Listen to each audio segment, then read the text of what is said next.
Now Cousins. And that'll fall incomplete. He was hit just as he let that go. And now it's third down. The Broncos on third down. Not so hot. 2 for 9 to this point. This will be 3rd and 6. Again, it's Cousins. And that's going to wind up incomplete. Nearly their first pick of the game, but it does bring up 4th down. The Jaguars going to go ahead and use their first timeout. That'll leave them with 2 remaining. We'll be back after this. And they're indeed going to go for it here on 4th down. So trailing here in the last quarter, let's see how this plays out. As expected, they're going for it to keep the drive alive. Touchdown, Broncos! Mike Evans with his 2nd touchdown of the night. And the Broncos have got it back to a 2-score game here in the 4th. Parkey with the extra point, and the lead will be cut down to 14. That drive, a long one, spanning 15 plays, and it culminates in a touchdown by the Broncos. And the Jaguars are going to cover this one up. The 4th quarter, they felt like they needed the football back. Unfortunately, they couldn't get it. And I know we brought analytics into the game, and someone has said here that the data says that when a team's expecting an onside kick, 80% of the time, the team expecting it, they do actually recover the ball, which is what we saw here.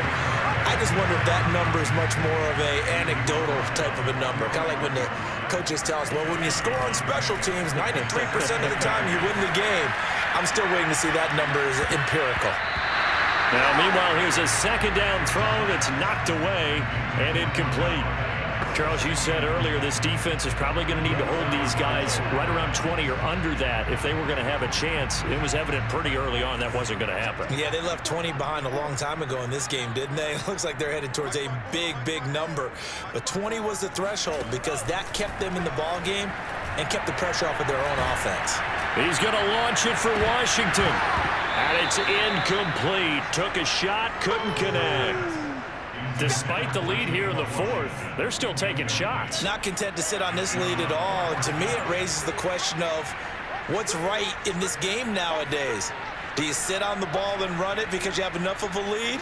Or do you try and extend it because you always feel like the other team can come back? Extend it. Have some fun. And he's brought down. Can't do anything with a football. It's a sack and a turnover on downs. The Jags come up empty on 4th down. And it'll be a turnover on downs.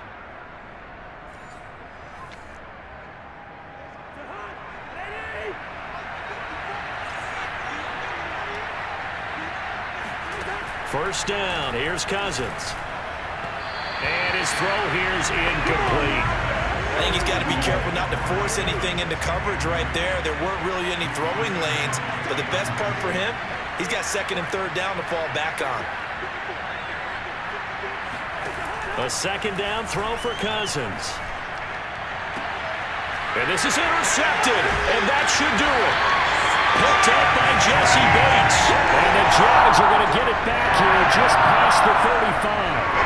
Good starting field position for them here as they come up 1st and 10 at their 36-yard line.